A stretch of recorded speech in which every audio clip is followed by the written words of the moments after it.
കണ്ണൂരിൽ police jeep മോഷ്ടിച്ച് കടന്നു കളഞ്ഞയാൾ പിടിയിൽ. ഗുരുവായൂർ സ്വദേശി ഹംസത്തിനെ ടൗൺ പോലീസാണ് അറസ്റ്റ് ചെയ്തത്. ഇന്നലെ അർദ്ധരാത്രിയോടെയാണ് സൈബർ സെല്ലിന്റെ ജീപ്പ് കവർന്നത്. ബിജേഷ് ഗോവിന്ദൻ വിവരങ്ങൾ നൽകും. ബിജേഷ്, മോഷ്ടാവ് പോലീസിന്റെ ജീപ്പ് തന്നെയാണ് മോഷ്ടിച്ച് കടന്നത്. ഒടുവിൽ എങ്ങനെയാണ് മോഷ്ടാവിനെ പിടികൂടിയത്?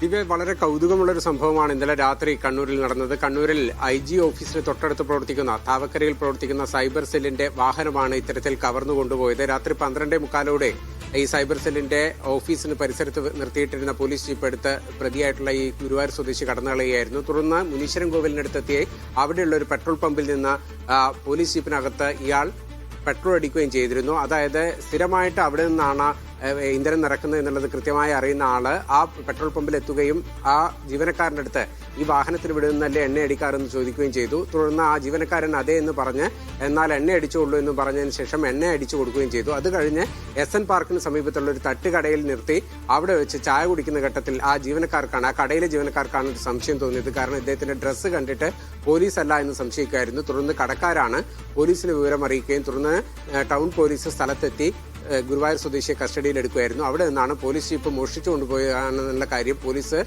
പോലീസുകാർ തന്നെ അറിയുന്നത്. ഏതായാലും കൗതുകമുള്ള ഈ സംഭവത്തിനകത്ത് ഇപ്പോൾ ഗുരുവായൂർ സ്വദേശിയായിട്ടുള്ള ഹഫ്സത്തിനെ പോലീസ് അറസ്റ്റ് ചെയ്തിട്ടുണ്ട്. വാഹനവും പോലീസിന്റെ കസ്റ്റഡിയിലാണ് നിലവിലുള്ളത്. ദിവ്യ, ശരി, പോലീസ് ജീപ്പ് തന്നെ മോഷ്ടിച്ച മോഷ്ടാവിനെ ഒടുവിൽ പോലീസ് പിടികൂടിയിരിക്കുന്നു. ബിജീഷാണ് വിവരങ്ങൾ നൽകിയത്.